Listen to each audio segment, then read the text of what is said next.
Hello, everybody. Welcome to the Goal Setting webinar, part of the Program Quality webinar series, the very last one.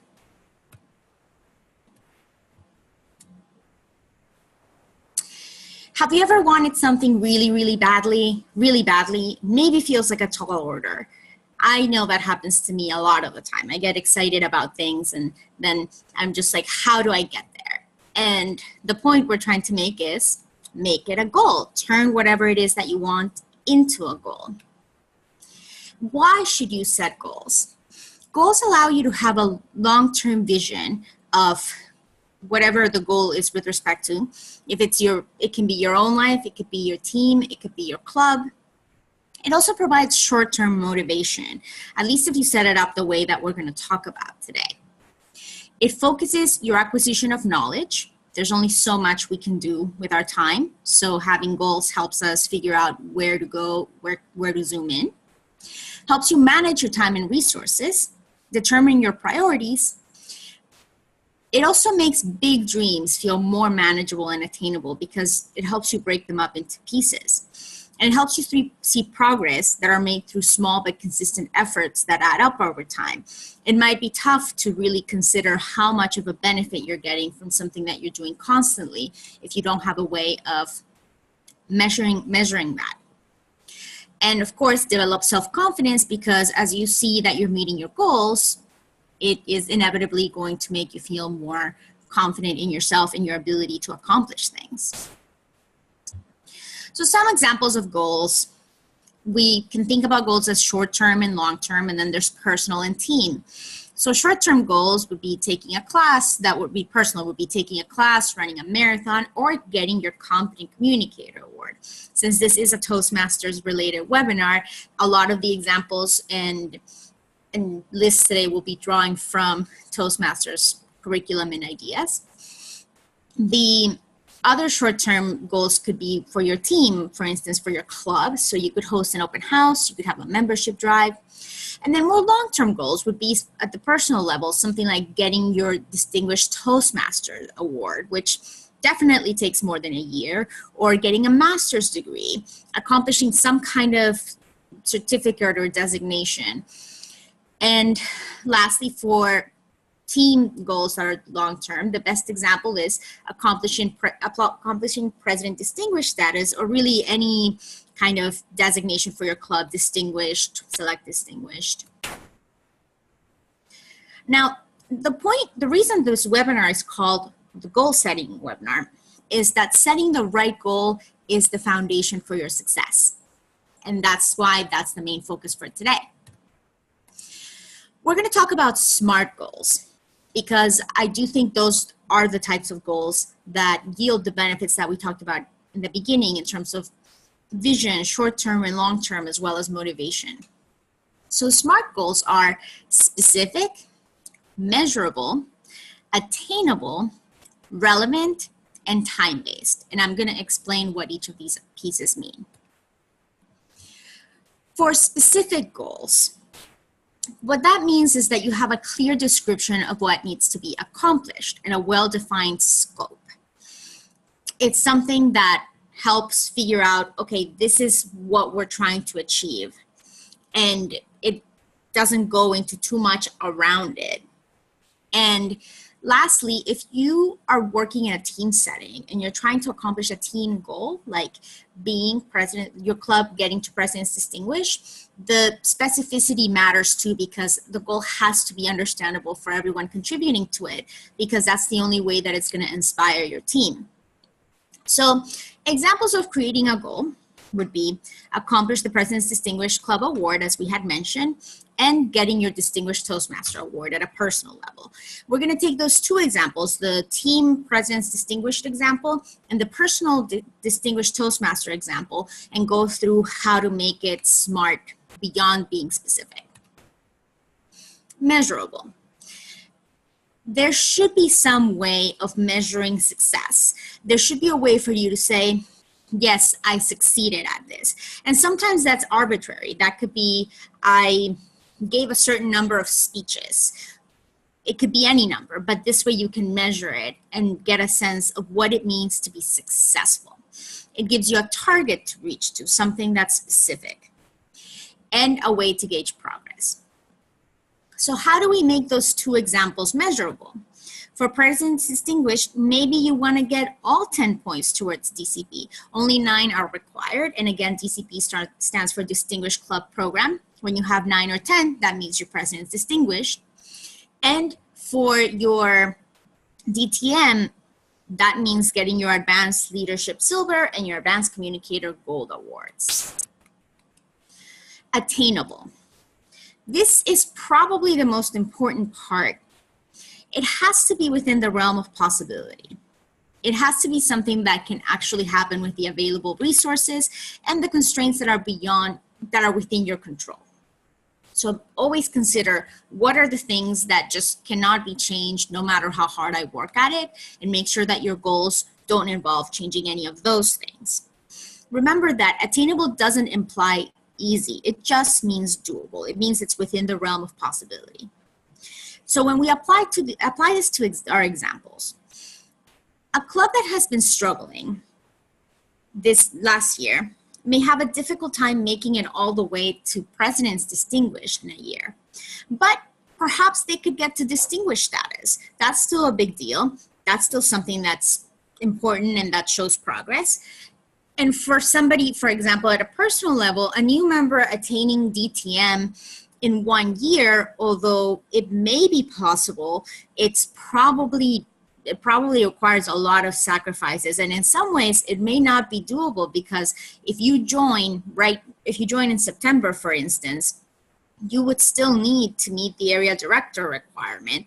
And that's not something that you can get assigned to until June, July, August. So then getting to DTM is actually not even within the realm of possibility. So perhaps a better goal would be to get to Advanced Leader Bronze and Advanced Communicator Bronze in a year. The goal should be relevant. It should be consistent with the long-term mission and values of the institution. For example, if you were to have a fundraising goal for some charity, it wouldn't make sense to have that goal within your Toastmasters club, because that's not something that would speak to everybody in the club. It's not what the mission and the club meets about. And that's ultimately, the relevance is what leads to having people work on your goals and having that team effort, that team push, if that's what you're looking for. So if we apply to those examples, the distinguished status for a club ultimately means that members are meeting their goals, which is consistent with what the club is trying to do. The club is a supportive environment that is meant to help individuals accomplish their goals, those relating to public speaking and to leadership. And when people get awards, which is the main feeding point of DCP, that's the way they're meeting their goals. And the officers get trained. That means the officers know the best way to help their club members. And then at a personal level, achieving educational designations like the Distinguished Toastmaster Award means that you are meeting your own personal goals of improving your public speaking and leadership skills. And thus, that goal is relevant to you and to your own personal goals in life and your mission for why you joined Toastmasters. Lastly, the T stands for time-based. It has to have a defined beginning and end. And this is important because if it's a big goal, it can be hard to maintain a given effort for an indefinite period of time. The end date is also important because that is the time when you, in a sense, make a contract with yourself or with your team to review how you did and get a sense of your progress and whether you met your goal once that end date comes. And these examples, we have some very specific timelines just based on the Toastmasters schedule. So for accomplishing President's Distinguished status, that would have to be by the end of the Toastmasters year, which this next Toastmasters year ends on June 30th of 2019. Then there's accomplished the Distinguished Toastmasters in the Classic program. So as many of you know, with Pathways, there is a 2-year window where people can still use the current program that the classic program that we had most recently with the Competent Communicator Award and the Competent Leader, and that trajectory. That's 2 years. So if you wanted to accomplish your DTM in a 2-year period, then your end date would be June 30th of 2020. A few other tips for setting your goals. It's important for a goal to be a positive statement, because that's the only way that it can be inspiring and just allow you to focus on the right behavior. So for example, saying that your goal is to not lose any members isn't something that gets people excited. It almost brings a negative air to your club, because it's implying that there's a reason why you would lose members. Or just in general, if you say, I want to not say that many uhs and ums, it's not as compelling as if you say, I want to have a cleaner speech. And in general, if you are trying to go for a President's Distinguished or go for something, it's much easier to rally people and also have it be something that people are proud of and feel good about. The other thing is set priorities. If you have several goals, you may have to figure out which goals you can meet, which goals to focus on, which goals to make a higher priority if they are competing somehow for your time and resources. Write your goals down, especially in a team setting. If you're going for the President's Distinguished Award, it's very helpful to sit down with your team and actually write down what it is that you're trying to do.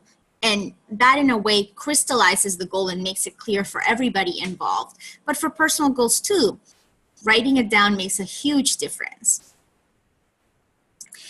And lastly, set performance goals whenever possible, not outcome goals. Because sometimes, no matter how hard you work, you're just not going to get to a certain place. For example, if your goal is to win a contest, you can work really hard, but it could be that circumstances outside of your control mean that you don't win. So maybe the goal should be something like practice to be a part of the contest at least 20 times, or get at least feedback from at least 3 different people, or a few things like that that are actually within your control. And that even if ultimately you, in this example, don't win the contest, it's something that you can still be proud of. So we've talked about setting SMART goals, the importance of making goals specific, attainable, measurable, relevant, and time-based. Now that let's say you have your goal set, now what? So we just said that setting the goal is half the battle, but it's not the only piece. Setting the right goal plus planning is what ultimately leads you to success. The way I think about it is, every long-term goal or just any large goal is accomplished through short-term goals or smaller goals. Like in the same way that if you want to go for a long walk, you can only really do so by taking one step at a time. There's no other way around it. So if you think about goals that way, all of a sudden that mile walk, if you thought about it step by step, isn't as big of a deal. So set smaller goals to get to your big goal. So I'm bringing back those 2 examples. So if you want to get to DTM within that 2-year window, maybe you set the goal to have your CC completed by November of 2018 and your CL by January of 2019. Again, you need to review the requirements and make sure that the timeline, for example, for the ALB, you have to be a club officer for 6 months. So you need to make sure that the schedule that you're building actually makes sense based on what the requirements are each step of the way, and so on. With DTM, you can see it there. And then with President's Distinguished, for example, if your club is struggling with membership, if you're concerned about getting to that minimum base of 20 or having that minimum 5 increase depending on your current membership, having a membership drive by October is a good smaller goal to have. And then also find for people to gain their CC award by January. They don't have to gain the award by January, but your goal is to find those 4 people by January. And then of course, and I have to do a little bit of promotion here, train for officers in the summer and in the winter for the TLIs. The timing for that is obviously the summer up until August, and then the winter up until February. And once you have those smaller goals, like for example, the CC is a smaller goal, the membership drive is a smaller goal, set operational goals to help you get to that smaller goal. So for the CC, there's 10 speeches. So what you would want to do in that case is make sure that you give the speeches with a timing that actually is conducive to getting your CC by November 2018 as you want it.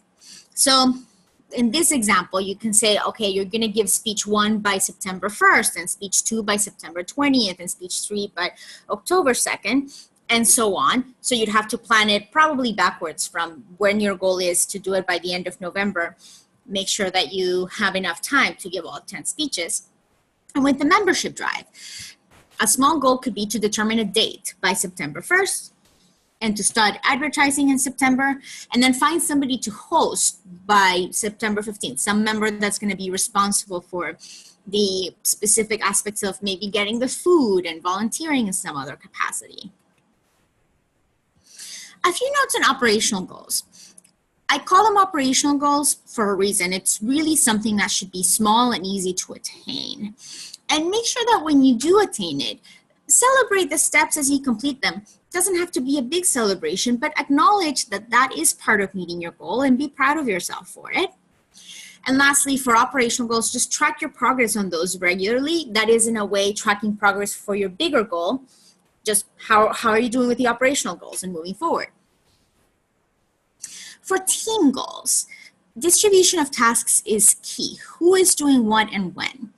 It's not enough to say, this is the goal and set it up correctly. You have to make sure that we know who is operating in what capacity.